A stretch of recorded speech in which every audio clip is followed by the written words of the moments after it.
मुल्क की तरक्की और खुशहाली के लिए उठे हाथ। संभल, इस बार रमजान उल मुबारक का दूसरा जुमा और दूसरा अशरा एक साथ शुरू हुआ है। आम दिनों में भी जुमे की अलग खासियत होती है, लेकिन रमजान में इसकी फजीलत और बढ़ जाती है। लिहाजा लोगों ने सुबह से ही तैयारी शुरू कर दी थी। वक्त से पहले नमाजियों ने मस्जिद की ओर रुख कर लिया। जामा मस्जिद भी नमाजियों से खचाखच भर गई।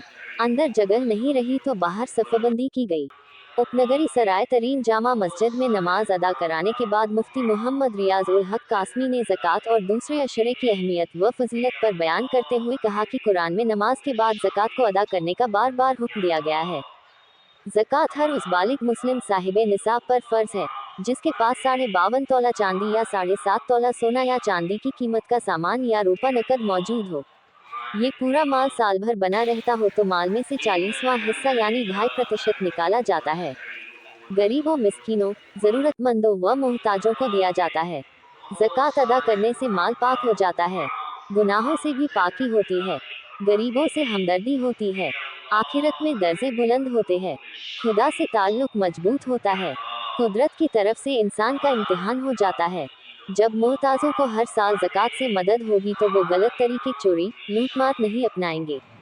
आम मुसलमान ज़कात के महत्व, अहमियत और इसे लेकर कुरान के आदेशों से वाकिफ नहीं है। उसे नहीं पता कि इसके इस्तेमाल से देश के आर्थिक रूप से सबसे कमज़ोर तबके को मजबूत बनाकर मुख्य धारा में शामिल किया जा सकता है। अगर हर शहर में शुरू हो जाए तो मुसलमानों के आर्थिक हालात कुछ ही साल में काफ़ी बेहतर हो सकते हैं। अल्लाह ने हमारे माल व दौलत में ज़रूरतमंद लोगों के लिए जो हिस्सा मुकर्रर किया है, उसे ज़कात कहते हैं।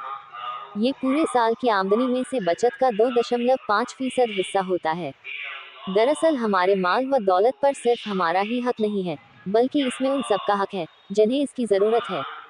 इनमें हमारे करीबी रिश्तेदार, यतीम, मिस्कीन, पड़ोसी, मुसाफिर और साइल यानी मांगने वाले भी शामिल हैं। काबिले गौर है कि सदका 3 तरह का होता है।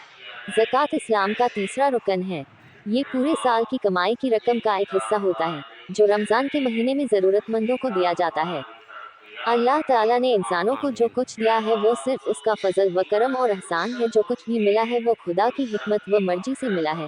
इंसान को पैदा करने का काम अल्लाह ताला करता है। उसको गोरा काला बनाना, लंबा छोटा बनाना, सारे कामों को अंजाम रब ही करता है। इसी तरह इंसान के अमीर और गरीब होने में भी इंसान का कोई हाथ या दखल नहीं होता है। इंसान सोचता है कि यह उसकी मेहनत और दिमाग के काम में लेने से हुआ है, जबकि अल्लाह पाक की रज़ाक है और वो ही तमाम इंसान व जानवर को यहाँ तक कि दोनों जहाँ की सारी मखलूक को रिज़्क़ अता करता है। अंत में मुल्क में अमन और खुशहाली व तरक्की की दुआ कराई। संभल से नाजिश नसीर की रिपोर्ट। जी।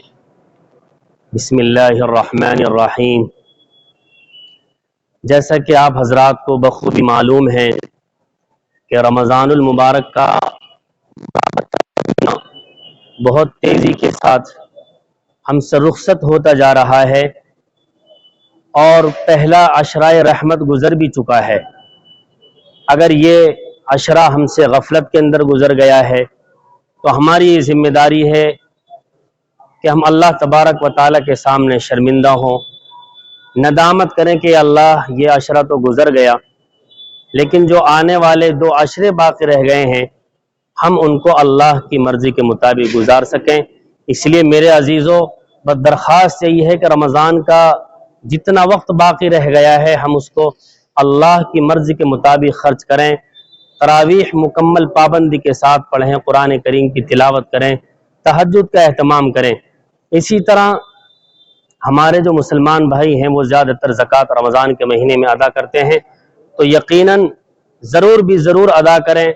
और जाहिर सी बात है, अल्लाह की ज़ात से उम्मीद है कि अगर रमज़ान के महीने में अदा करेगा तो 1 के 70 इंशाअल्लाह तबारक व तआला मिलेंगे। और नबी अलैहिस्सलातु वस्सलाम ने भी और अल्लाह तबारक व तआला ने भी कुरान करीम में जगह जगह अक़ीमुस्सलाह और आतुज़ ज़का फरमाया है, यानी जहाँ नमाज का जिक्र है वहाँ ज़कात का भी जिक्र है। इससे ज़कात की अहमियत मालूम होती है। और ज़कात का एक बड़ा फ़ायदा यह भी है कि जब इंसान अपनी माल की ज़कात अदा कर देता है तो अल्लाह तबारक व तआला उसके माल को साफ़ और शफ़ाफ़ फरमा देते हैं। और दूसरा फ़ायदा यह है कि जो नादार और गरीब और फ़ुक़रा हज़रात हैं वो भी अपनी ज़रूरियात की तकमील कर लेते हैं।